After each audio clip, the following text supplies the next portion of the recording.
Hey, comment vous allez la troupe? Ouais, je suis pas sûr que ce soit allumé ou pas. Aujourd'hui, retour du Val d'Argent sur les châssis en 350 mm. Qu'est-ce que ça veut dire ça? C'est l'anthrax. Entre le milieu d'une roue et l'autre, 350 mm. Les buggy en général font 325 en 1 huitième. Après, tu as plein d'engins, même en indice, qui font 325, comme par exemple Arma Big Rock, ou le Nero, ou le 3S là. Le Arma Outcast, le Coralie Jambon, tout ce genre de choses.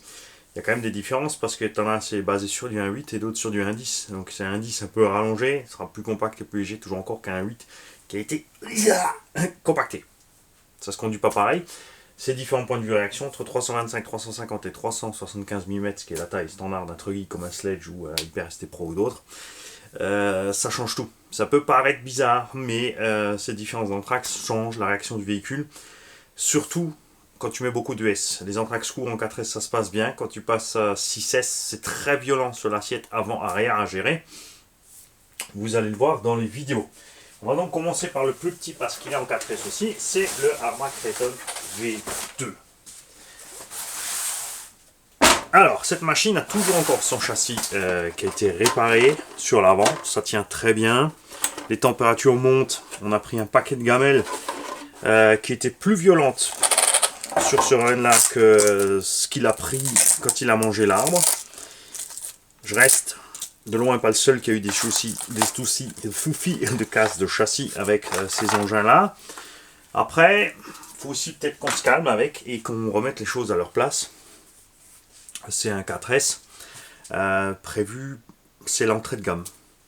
On a un moteur normalement en 3660, là déjà on a un 4074 dessus, on y va un peu plus fort, on a plus de punch, peut-être un peu plus de Vmax mais pas trop non plus.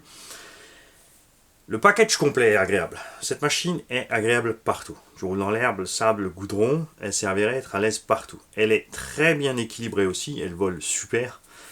Là maintenant dans le sable, avec l'huile de diff un peu plus dure devant, on a constaté que la direction par contre devient juste. Déjà on a des jeux absolument énormes partout.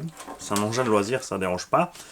Mais les jeux cumulés au sauf-cerveau qui n'est pas réglable, un peu faible, on fait que là, par exemple dans la terre, on avait du sous-virage. Donc entrée de virage, il faut freiner un peu plus fort. Donc une solution simple, c'est de mettre de l'huile de diff arrière plus dure.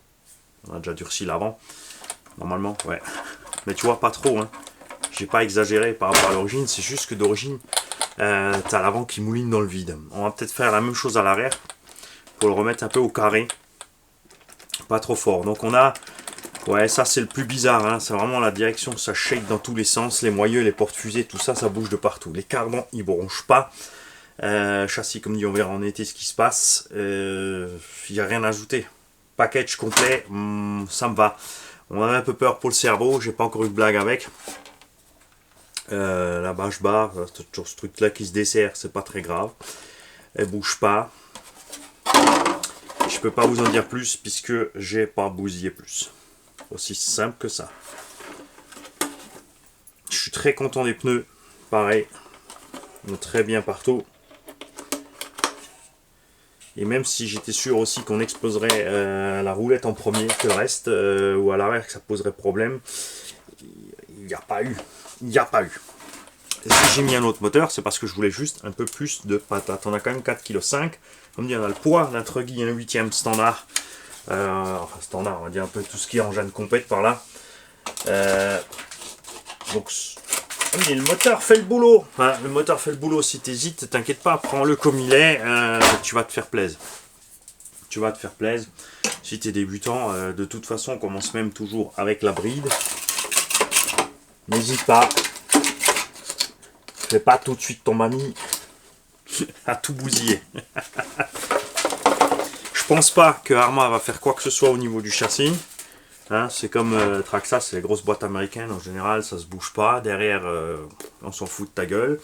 Et c'est comme ça. Et ensuite, ils vont aussi dire voilà, nous on l'a prévu comme ça. Les gens qui roulent comme ça, ils s'en sortent. Après, ceux qui font des trucs, des gros sauts, des crashs, eh ben, c'est leurs oignons. Donc à voir. On verra sur le V3 ce qu'ils vont faire avec l'engin. Ensuite, on va passer sur le même gabarit toujours, dans le même style. mais en 6S, la brute épaisse, le H&R Mars 6S. Alors celui-là, comme dit, on a dû changer dès le départ pare-choc avant et support d'aileron. La radio, c'est une Dumbo RC, rien à dire, ça marche à merveille, super portée, basique et efficace. Il n'y a rien besoin d'autre. Sur cette caisse, à part donc ces deux casses qui sont vraiment pas graves, surtout quand tu vois ce qu'on lui a fait subir, il n'y a rien. J'ai bien sûr réglé l'engin à ma sauce niveau du diff central pour pas mouliner de l'avant, ça c'est le problème. Plus ton châssis est court, surtout ici dans ce cas là avec des gros pneus, beaucoup de motricité, tu lèves et tu moulines de l'avant, si tu as un diff central. Le Arrma lui n'a pas de diff central, c'est pour ça que je le voulais aussi, parce que c'est deux styles de conduite différents. Même si tu mets les deux en 4S pour être équivalent à peu près sur celui-là, non, s'il est pas lourd à cause des roues, il est plus lourd à cause des roues, mais ça s'arrête là. On va mettre les Badlands dessus, les problèmes Badlands. On sera kiff avec les deux. La différence c'est que celui-là a donc le diff au centre et l'autre non. Donc deux engins qui se pilotent différemment. C'est ce qui est intéressant, on va voir plein de bagnoles justement, c'est le style de conduite différent. La carreau est toujours encore aussi là et vous allez voir les images. Sur cette sortie là, c'était mon souffre-douleur.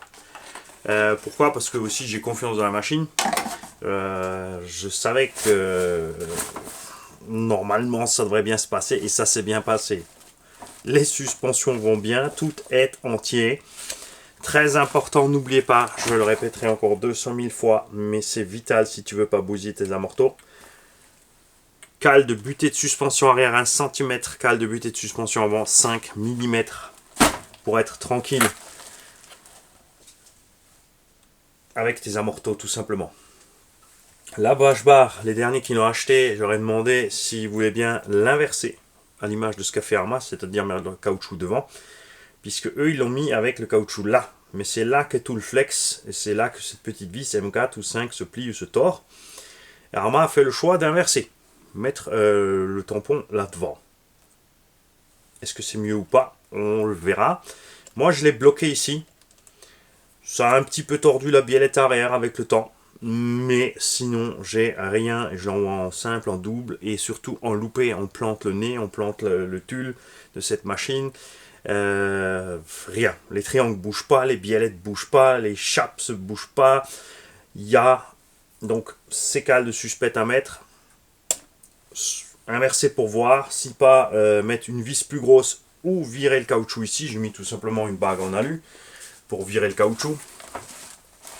Et un point important qu'a signalé aussi un abonné qu'il avait dès le départ, la direction. Ça, j'ai peut-être oublié d'en causer. Les deux petites vis ici de la direction sont vissées dans le plastique, elles se desserrent et ensuite elles vont buter là-dessus et tu casses tout. Donc moi, j'ai mis deux vis tête fraisée parce que le trou est en 5 ou 6 mm. Alors soit tu utilises un insert, si tu as la bonne vis avec l'insert, tu mets un petit insert et tu mets la vis. C'est trouvé que la vis à tête conique, donc fraisée, va très bien, et de l'autre côté un écrou nil stop. J'ai tout simplement mis un écrou de l'autre côté, comme ça ça se dessert pas du plastique. Comme la vis est conique, regarde, on a, tu vois, maintenant c'est là que c'est dessert un petit peu, regarde, on n'a pas de jeu ici, tu vois, on n'a pas de jeu. Tu bouges sur les moyeux, les fusées comme d'hab, hein, sur ce genre d'engin, mais tu bouges pas ici, et ça c'est cool. On a donc un tube central qui est toujours encore, je vais bien le faire tourner Mani. Le tube central qui est toujours encore bien rond, ça c'est bon signe. Je rappelle qu'on a un slipper là-dessus, donc si tu sais pas ce que c'est, tu vas voir le coin du débutant, le slipper. Tu vas voir l'unbox du H&R Mars, on t'expliquera aussi comment ça fonctionne encore là-bas dedans, et les premiers essais aussi, où j'ai clairement, enfin moi je l'ai détendu. J'ai desserré ce slipper, et là on est bien, si je le tiens, et j'accélère fort, il va patiner un petit peu, mais pas trop pour m'empêcher de partir proprement pour le fumer. Et ça c'est vital, quand un slipper bien réglé, c'est magique. Ce qui m'a aussi permis justement de durcir le diff central pour moins mouliner de l'avant. On a un diff avant comme sur le Kraton un peu plus dur, à l'arrière hyper détendu pour profiter d'un peu plus de traction. On l'a vu que c'est quelque chose qui marche très bien dans l'herbe, dans le sable quand c'est glissant. c'est un peu moins le cas. Alors, au lieu d'assouplir l'avant, parce que tu vas perdre après sortie de virage, pareil, si tu es tout le temps dans la surface glissante, il vaut mieux, si tu durcis l'avant aussi, durcir un poil l'arrière, tu vois, de rester dans une certaine cohérence. Donc là, on a mis, je crois, devant de la 150 000, derrière on a essayé d'origine. Donc là, on pourrait passer 50 000 à l'arrière au lieu de 10 000, parce que tous mes engins là, ils ont 10 à l'arrière. Si je roulais que dans le sable, je serais en 150 000, 50 000, 150 000, 100 000. Je roule le plus souvent dans l'herbe, donc je vais rester comme ça. Si j'avais amené les Badlands, j'aurais plus profité de la machine sur le circuit du Val d'Argent. Ces pneus, par contre, pour les stunts, sont excellents. Comme dit, ça ballonne un peu, mais pas trop, et ils encaissent, et ils encaissent, et ils encaissent. Ils vont toujours encore bien. On a l'impression qu'il n'y a pas de mousse dedans, tu vois, c'est assez réactif, mais c'est génial. Donc je suis vraiment conquis de cette machine. Elle a des ajustements à faire qui sont un peu dommages, tu vois. Cette histoire de débattement, le Arrma Kraton 4S V2 a plus de débattement. Ce côté-là est plus sympa sur le Kraton. Là c'est plus sympa, c'est l'électronique. On a un méga cerveau, on a un super vario viewing, on a le moteur qui va avec.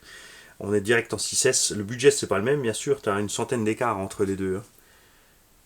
Donc à toi de voir, déjà niveau budget, ce que tu veux faire. Et rien ne t'empêche de le rouler qu'en 4S, vous l'avez vu, en 4S ça lui va bien aussi. Si tu prends celui-là en 4S, c'est sûr qu'il sera plus durable que le Arrma en 4. Il n'y a pas photo là-dessus. Mais tu payes aussi 100 balles de plus. Donc c'est un peu normal que tu aies un peu plus à la sortie. Hein. Ce qui nous a le plus surpris, c'est ce châssis. Là, c'est vraiment le truc où on avait des doutes. Avec Action Modélisme, on s'est dit, ouais, qu'est-ce qui va se passer avec ce châssis. C'est pour ça qu'il était bien content que Mani se dise, allez, tiens, je vais en expédier un. Et ensuite, tu sauras si tu veux en vendre ou pas. C'est toujours le truc, bien sûr. On a des gens comme ça, des boutiques, ils se donnent du mal à nous trouver des engins autres. Et ils ont bien sûr toujours le souci que est-ce que ça va tenir, est-ce que ça va pas tenir, comment les utilisateurs vont s'en servir, surtout quand c'est des gens qui sont plutôt issus du milieu de la compète ou autre. Ils n'ont pas l'habitude d'être face à des gens du loisir qui roulent autrement. Il n'y a pas un qui est plus brutal que l'autre. Les circuits, c'est cassant souvent. Hein. Il y a des barrières, il y a des contresens. Tu sautes du début, tu arrives en face de l'autre. On a de la casse partout, mais les casses sont différentes. Et les stress aussi différents sur la motorisation et les efforts méca sur le véhicule. Après, ça dépend surtout du doigté du pilote. Il y en a, ils roulent vraiment zéro doigté. C'est toujours gaz à fond, ils perdent le contrôle. Après, ils sont trop brutals sur les freins. Et ceux-là sont ceux qui détruisent le plus de matos. Ça, c'est clair. Pas forcément le gars qui va faire des figures de dingue et envoyer loin, qui va casser plus que les autres. Et donc ce châssis, j'y croyais pas moi-même. Je me suis dit au début, on va plier cette plaque à lui au milieu, il y a un truc qui va sortir, et où on va casser l'avant, puisque tout comme le Kraton 4S, hein, le châssis en un morceau. Tu vois. Et sur un engin là en 6S, c'est encore plus chaud que l'autre en 4. On est plus lourd, on est plus puissant. Et on ne savait vraiment pas ce qui allait se passer à ce niveau-là. Et je dois dire que je suis surpris. Agréablement, bien sûr, parce que ce plastique-là, je ne sais pas d'où ils l'ont dégoté. C'est du plastique qu'ils utilisent dans l'industrie automobile, qu'ils nous ont mis là. Il est anti-abrasif et je ne sais pas quoi. Et il est clairement un excellent choix. Et je pense que Arrma devrait aller voir du côté de HNR. Donc HNR, c'est HSP et Yangnor ensemble, en fait. Ce qu'ils ont bidouillé là pour ce châssis, parce que ça mettrait un petit coup de boost à la gamme 4S Arrma. La gamme 3S, on n'a pas de souci avec, c'est les mêmes châssis, c'est les mêmes matières, mais le kilo de moins. Hein.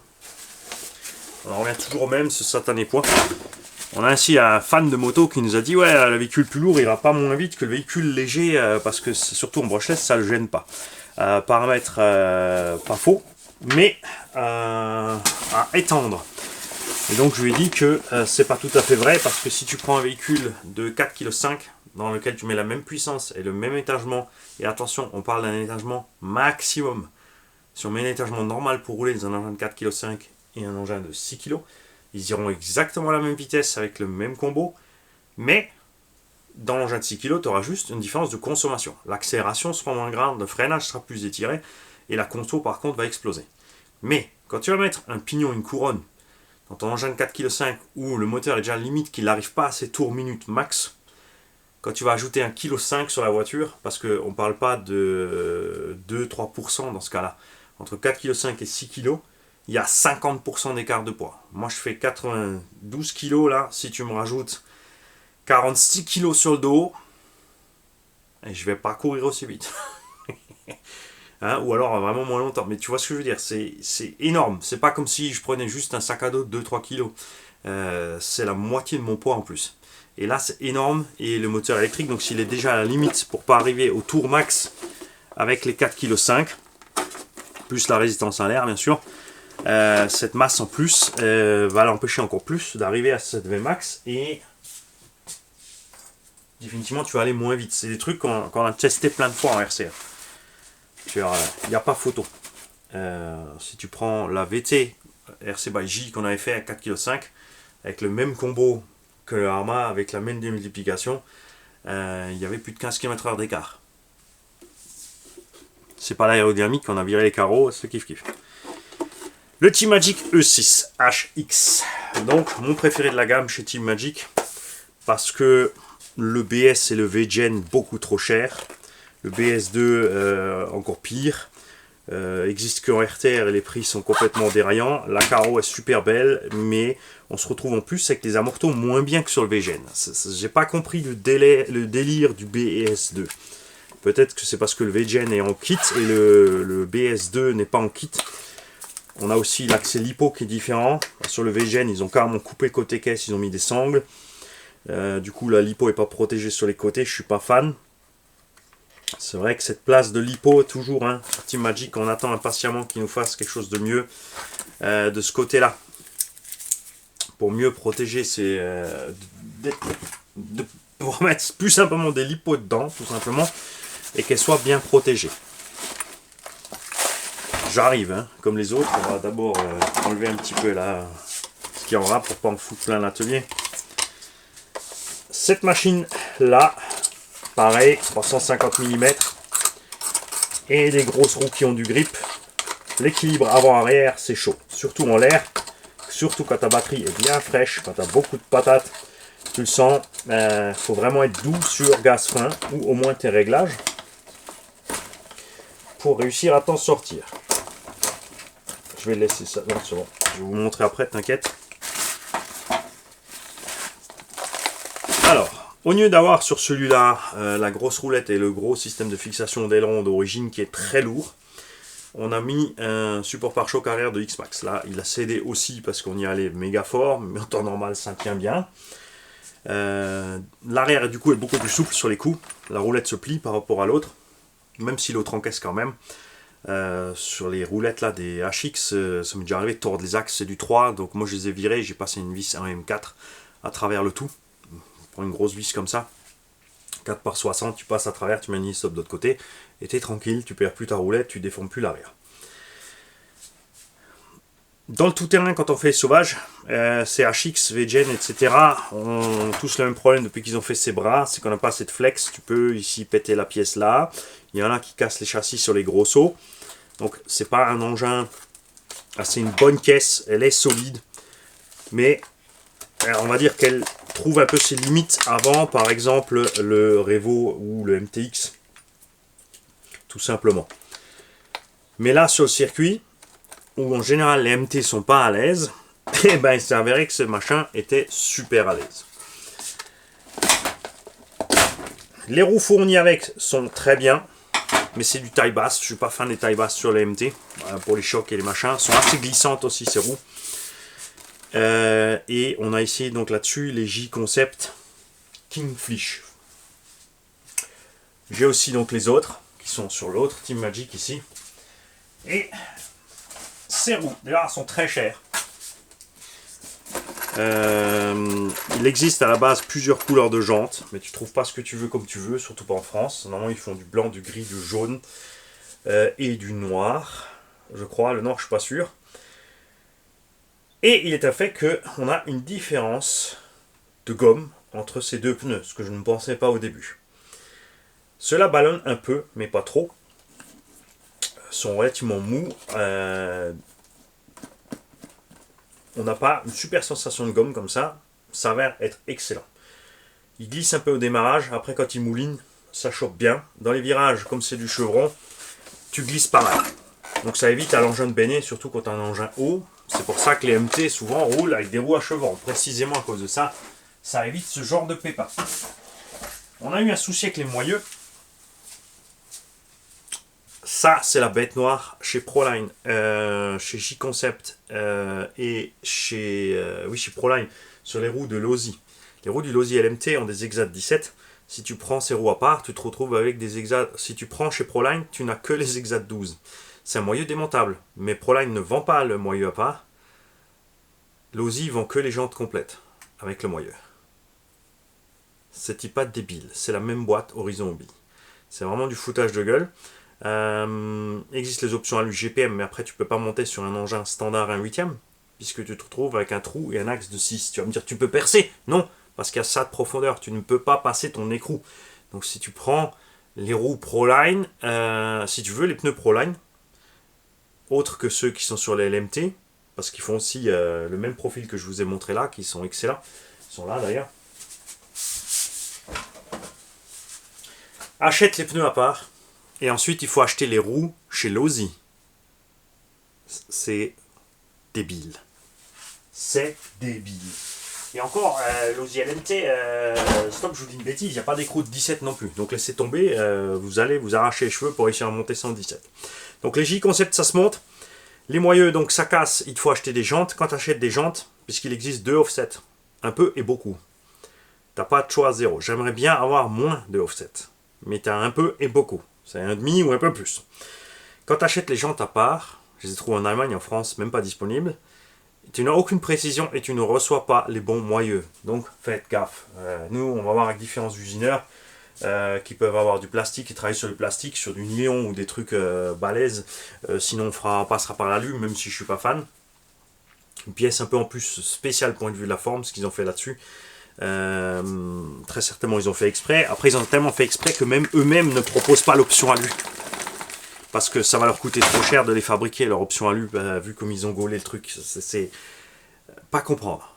Il suffisait de faire un 6 pans dans la jante, de faire un gros 6 pans avec ton Exat 17 au milieu et tes 6 boulons autour, ou un octogone, mais là faire une espèce d'étoile bizarroïde, on ne sait pas. Donc sur une de mes jantes au départ, sur un simple, sur un flip latéral en fait, avec le Savage Flux, on a flingué un moyeu. Et un autre aussi qui s'est déformé un peu. Pourtant les jantes étaient serrées, parce que j'ai vraiment espéré que ce soit ma faute, que les jantes n'étaient pas serrées comme il faut, et que du coup ça travaillait dedans. Mais non, on allait au stand, donc au coffre de la voiture, on a contrôlé, et tout était serré comme il faut. Et ça c'est problématique. Donc on avait un peu le... Tu vois ce que je veux dire, hein, pas de possibilité de rechange facile, de les avoir à part. J'ai écrit à J-Concept, ils en ont rien à branler de ta gueule. Je te le dis, c'est comme ça. Rien à foutre. J'ai écrit bien sûr en anglais, j'ai écrit sur le mail, sur le contact de mail, j'ai écrit plusieurs trucs, j'ai écrit, tu vois, rien. Ils n'ont répondu à absolument aucune demande. Donc en France, c'est RC Team qui fait le J-Concept. Eux, ils m'ont proposé de me reprendre les jantes et de me faire un avoir. Enfin, les roues complètes et les pneus, mais ça m'intéresse pas, moi. Je veux les rouler. Je veux juste pouvoir les réparer. C'est donc naze si chaque utilisateur doit racheter des jantes au moindre pépin. Et surtout s'il doit acheter les jantes qui ne sont pas disponibles et qu'il va se retrouver avec le mauvais déport. Ça n'a pas de sens. Il y a quelque chose qui doit bouger de ce côté-là.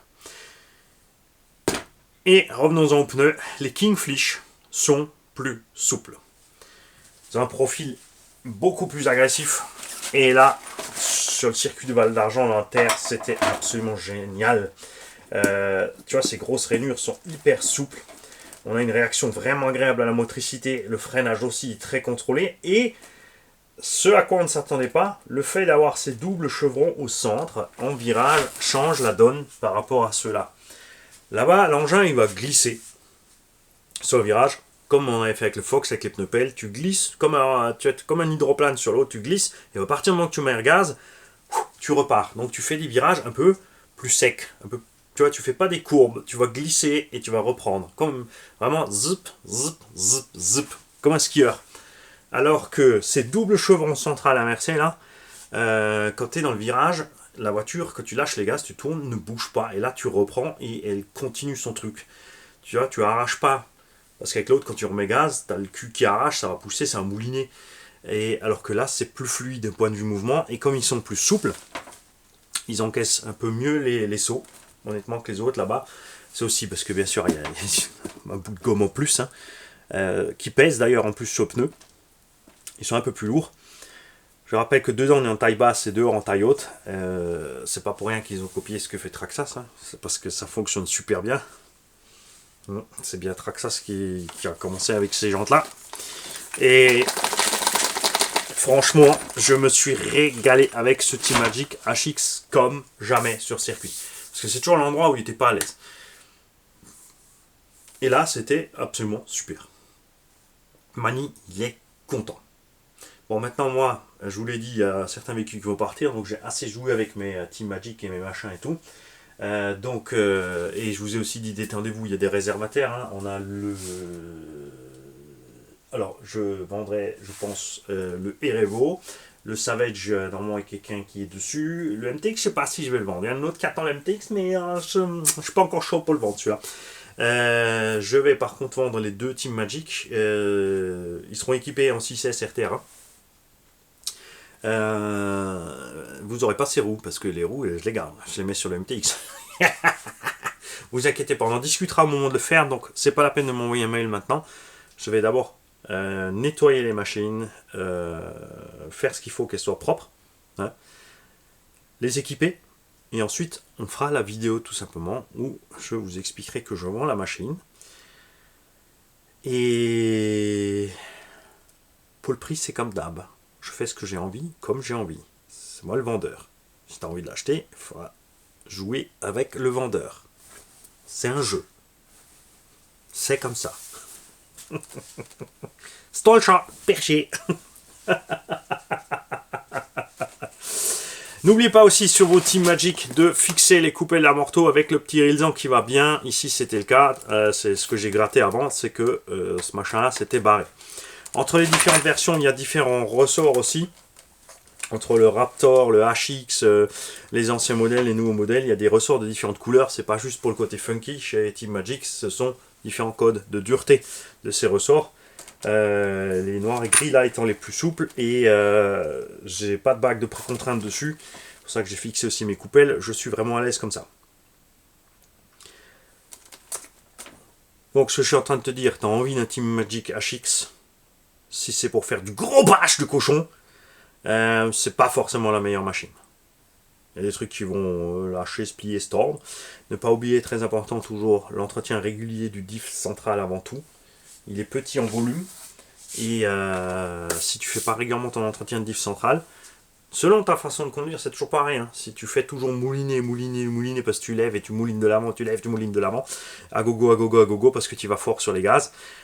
Faudra penser à faire régulièrement le diff avant. Et ensuite, l'autre qui souffle le plus, c'est le diff central, pardon. Ensuite, le suivant, c'est le diff avant. Et le diff arrière, en général, c'est celui qui souffre le moins. Mais ça, c'est à toi d'aviser selon comme tu pilotes. Donc, tu as vu là, on a 3 châssis qui ont le même anthrax de style complètement différent. On a un entrée de gamme léger, sympa, on a une bonne puissance, facile à gérer. On a une version 6S complètement sauvage et ma boule. Celui-là, il est aussi 6S, mais je veux dire, il est encore plus lourd que la HNR. Donc, du coup, il redevient un peu moins brutal. Et il est plus pâteau parce que c'est un MT et que tu as des gros pneus. Donc ça dépend du terrain que tu utilises. Évidemment, tu as vu, il y en a un qui est bas, l'autre il est haut. Il y en a un qui sera plus à l'aise dans la prairie, l'autre sera plus à l'aise dans le gros tout-terrain. Mais que malgré tout ça, les pneus changent énormément la donne. Quand tu as un engin haut élevé qui a un centre de roulis haut qui va vite se renverser, tu mets juste les bons pneus, tu mets des chevrons dessus ou des pneus pelles, ça va régler tous tes problèmes. Et l'autre engin qui est plus bas, tu vas pouvoir mettre des roues peut-être un peu plus grandes pour récupérer un peu de garde au sol. Il y a toujours moyen, tu peux utiliser plusieurs véhicules différents sur le même type de terrain, juste avec 2-3 ajustements à ta sauce. C'est clair. Les ajustements, attention, ça coûte. Ce genre de pneus, c'est 100-120 € le train. Donc à prendre en compte à l'achat du véhicule. Si tu dis, ouais, je prends celle-là, mais je mets ces pneus parce que c'est ce que je veux, tu vas voir que ton budget, ça plus ça, finalement, tu vas dire merde, finalement, je suis plus cher que l'autre qui a déjà, qui est déjà peut-être plus adapté à mon terrain. Ça aussi, c'est des choses à prendre en compte. En tout cas, moi, je suis content de ces pneus. Je suis déjà content des autres J-Concept, j'ai oublié leur nom, le Trépanator ou Trépatator ou je sais pas quoi, ou bidule. Est-ce qu'ils l'ont écrit dessus sur le côté? Ouais, là c'est écrit Kingfish, alors je te dis pas de bêtises. Renegade, ça c'est les Renegades, donc je suis content avec les Renegades, mais je suis amoureux des Kingfish, ça c'est sûr. Donc on va les boulonner sur le MT2, le MTX, pardon, et on va voir ce que ça raconte là-bas comme pneumatique. Et pour l'instant, malgré ce qu'il a pris dans la tronche, les moyeux vont bien. Il n'y a pas de souci. On est cool. Salut les kikis, à bientôt.